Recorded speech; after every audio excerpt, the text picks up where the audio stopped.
तो गोपियां प्रसन्न हैं, इसलिए उनका धारण किया हुआ थोड़ा थोड़ा आभूषण भी जो है उनको खूब चमका रहा है। थोड़ा थोड़ा आभूषण भी जो है उनको खूब विशेष बना रहा है। आभूषण पहने ही इसलिए जाते हैं भाई हम थोड़े विशेष दिखें, लेकिन मन में जो गोपियों के इतनी खुशी है, इतना उत्साह है, तो उनका छोटा छोटा जो आभूषण है वो एक एक हार में गोपी पूरी की पूरी खिल रही है। कई लोग भाई इतना गहना पहनते फिर भी नहीं खिलते, और गोपियां थोड़ा थोड़ा आभूषण भी पहनी है तो खिल रही है। पर थोड़ा थोड़ा कोई पहनी है, बाकी तो कोई कोई तो भाई खूब पहनी है। गोप्य सुमृष्ट मणि कुंडल निष्कंठ्यम चित्रांबरापति शिखाच्युत माल्य वर्षा नंदालयम सवलया व्रजतिर्विरेजु व्यालोल कुंडल पयोधर हार शोभा। गोपी के कानों में चमकती हुई मणियों के कुंडल झिलमिला रहे हैं। गले में सोने की हमेल है, एक मोटा सा आभूषण गले में पूरा इस प्रकार से आ जाता है, और रंग बिरंगे वस्त्र पहने हुए हैं। लंबी लंबी चोटियां गुथी हुई हैं, उन चोटी में गुथे हुए जो फूल हैं वो रास्ते में बिखरते जा रहे हैं। पथि शिखा च्युतम माल्य वर्षा, क्योंकि सारा श्रृंगार करने के बाद में ये वैणी लगाई। उतावली इतनी, हड़बड़ी इतनी कि हड़बड़ी में गांठ बराबर लगी नहीं उस वैणी के, गांठ बराबर लगी नहीं। कई बार ऐसा हो जाता है।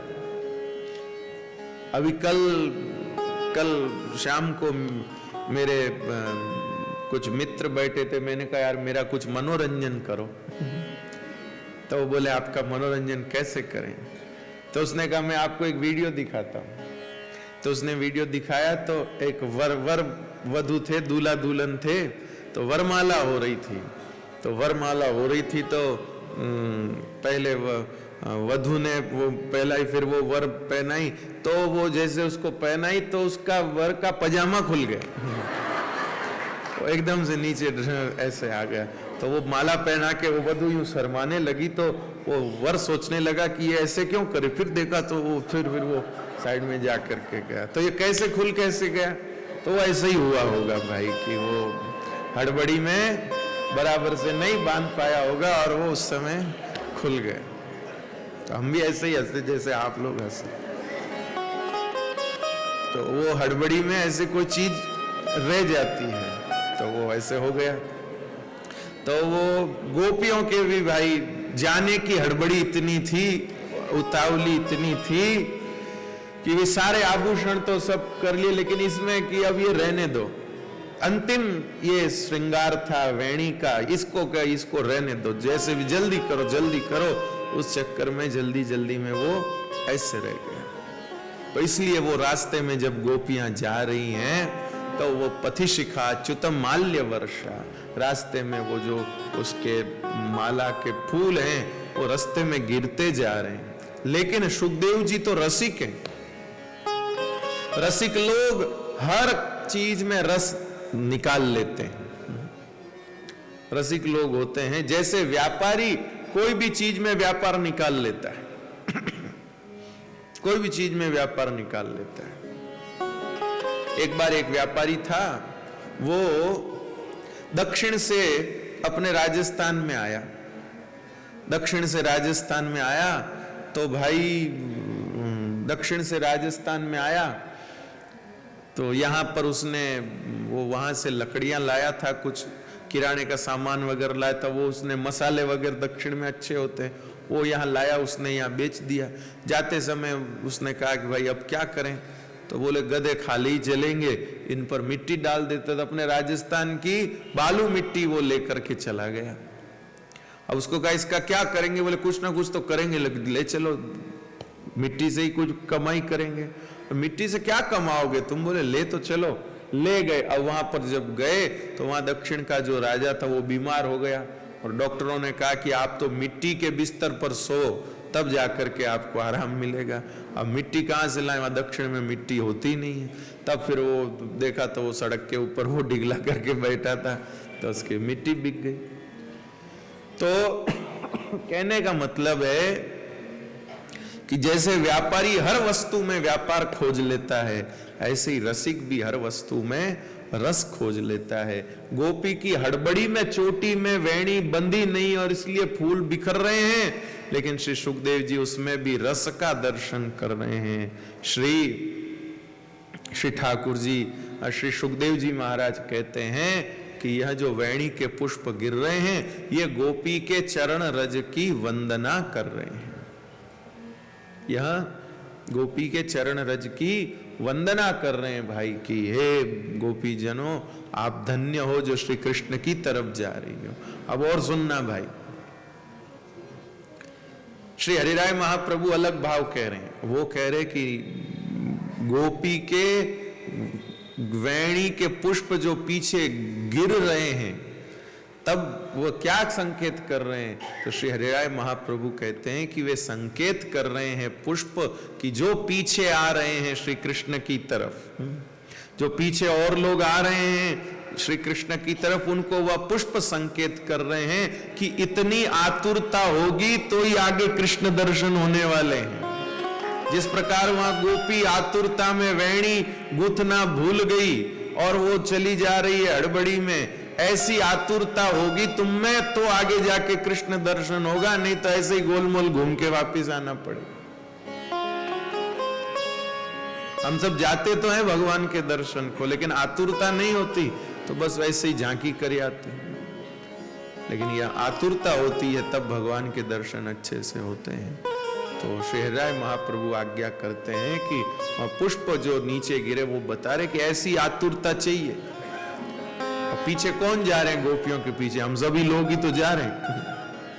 आगे तो गोपियां पहुंच गई हैं, पीछे पीछे हम उनके पीछे पद चिन्हों पर चल के ही तो ब्रज गोपी जनों के भाव से ही तो ठाकुर जी की तरफ हम बढ़ रहे हैं।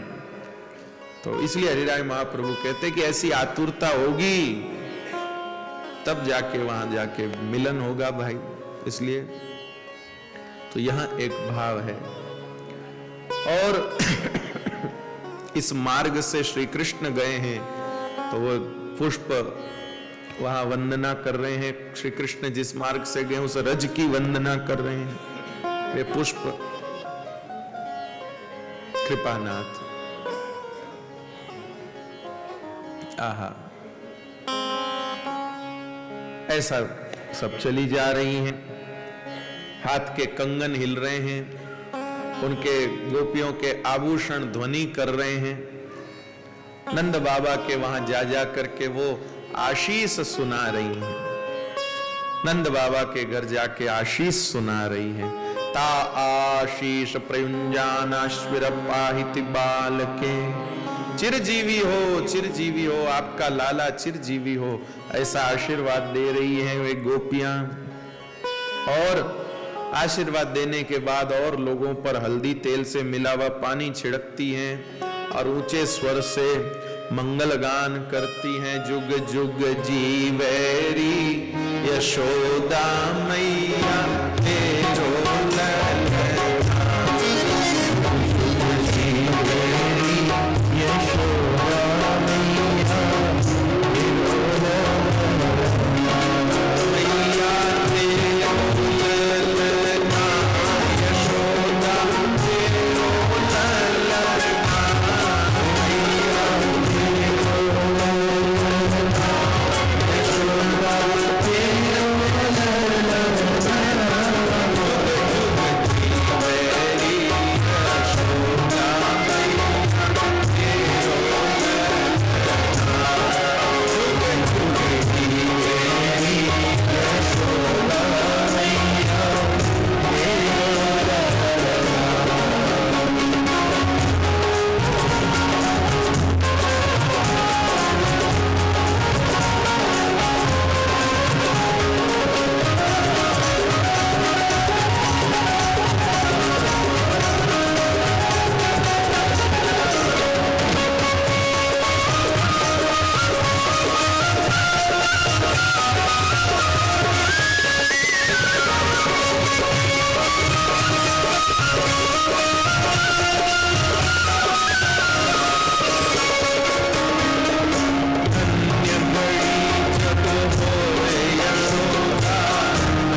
गोपियां मंगल गीत गाती हैं और ग्वाल बाल मंगलमय बाजे बजाते हैं। अवाद्यंत विचित्राणि वादित्राणि महोत्सवे कृष्णे विश्वेश्वरे नन्ते नंदस्य व्रजमागते।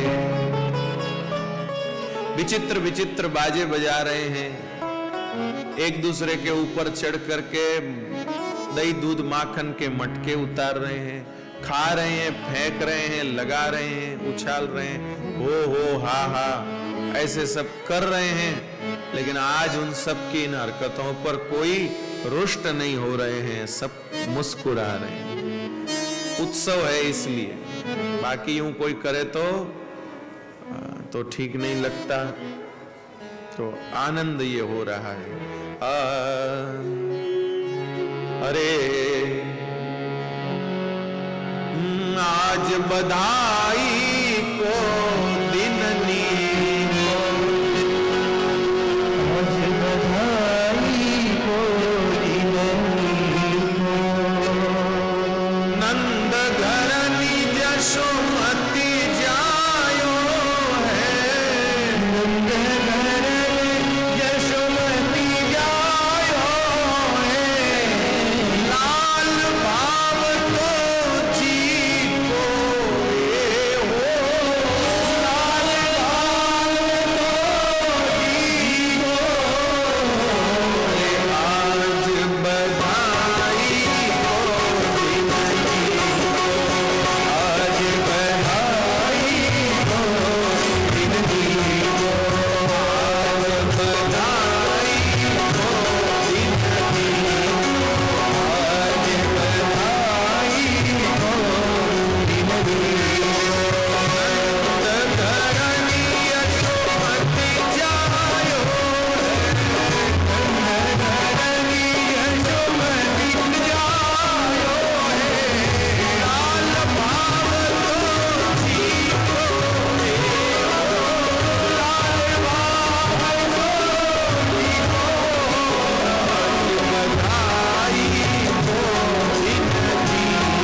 Shah